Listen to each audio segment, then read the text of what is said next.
World Down Syndrome Day is coming up on March 21st. Tess now showing us in this week's Vital People, a nonprofit that's making a big difference. Moving to a new country isn't easy, and it's even harder if you have a child with special needs. It was a bit of a regression for him, yes. It was a complete change of the environment. He has been living for the past 7 years. So yes, it was a bit of a challenge. High five! Priyanka's son Vihan has Down syndrome and autism.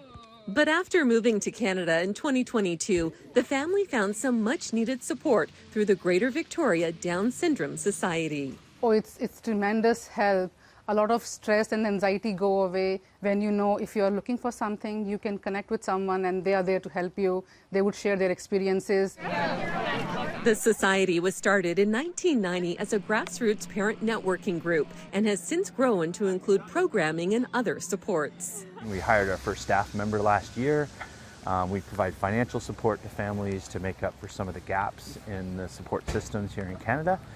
We do social connections and networking. We do education. The educational outreach includes specialized training for teachers and EAs, with more than 600 trained in the last year. At the times you have to bring out your mama bear or papa bear and fight for your child. And I know a lot of families really struggle with trying to get the schools to provide the direct support that their children need. It's something Paul knows firsthand. His 20-year-old son, Sean, has Down syndrome, which, despite being the most common genetic abnormality in Canada, is often misunderstood. Their brains function a little bit differently. It may take them a bit longer to process information. We often ask people to kind of wait 10 seconds if you're asking for information.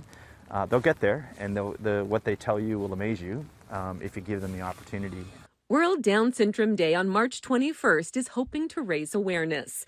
The BC legislature will be lit up in yellow and blue, the colors for Down syndrome, and parents are also advocating for more government funding. So my son, when he was 7, he was diagnosed with autism. There's a lot of funding which is being given to the people with autism and not with Down syndrome. With the proper supports in place, individuals with Down syndrome can really lead a very typical Canadian life.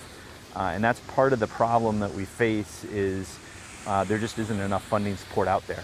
Priyanka just hopes that increased awareness will help bring about positive change.